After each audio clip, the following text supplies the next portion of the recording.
Have you ever noticed something strange? The nicest people often seem to attract the most toxic people. They're the ones who get manipulated. They're the ones who get taken for granted. And somehow, they're the ones who end up apologizing for things they didn't even do. At first, it doesn't make any sense. Shouldn't kindness attract kindness? Unfortunately, psychology tells us something different. Let's explore why this happens. Being kind isn't a weakness.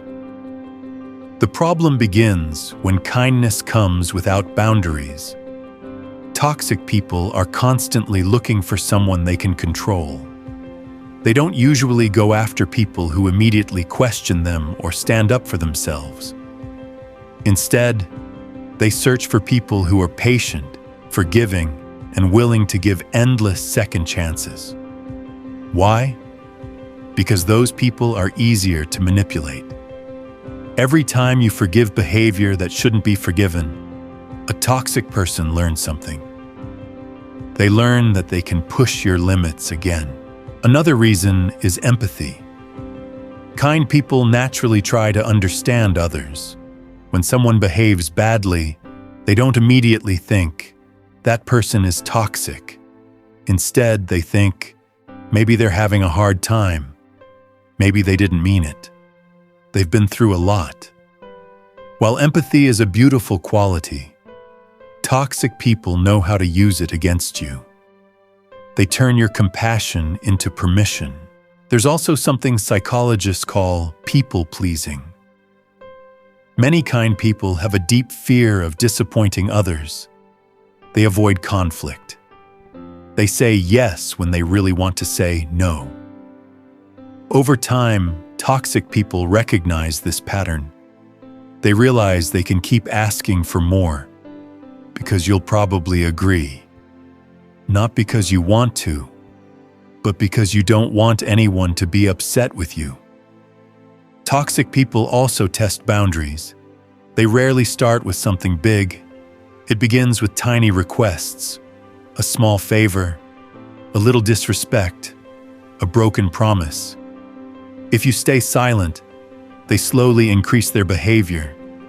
It's like testing how far they can go before you finally say enough. Sadly, many kind people keep hoping things will get better.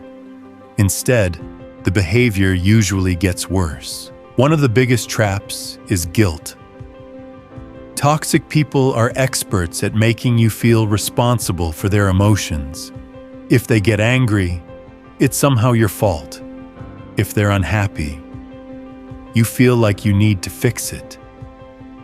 Eventually, you spend so much energy taking care of them that you forget to take care of yourself. Here's something important. Being kind does not mean sacrificing your peace. Being understanding does not mean accepting disrespect, and forgiving someone does not mean allowing them to hurt you again. Healthy people appreciate kindness. Toxic people exploit it. There's a huge difference. The strongest kind people aren't the ones who say yes to everything. They're the ones who know when to say no. They help others, but they also protect themselves. They care deeply, without allowing others to take advantage of that care. Because real kindness includes kindness toward yourself. So if you've ever been targeted by a toxic person, don't assume it's because you're weak. Sometimes it's because your heart is genuinely good. The lesson isn't to become cold. The lesson is to become wiser. Keep your kindness. Just stop giving it to people who only see it as something they can use. Because the people who truly deserve your kindness will never make you regret having it.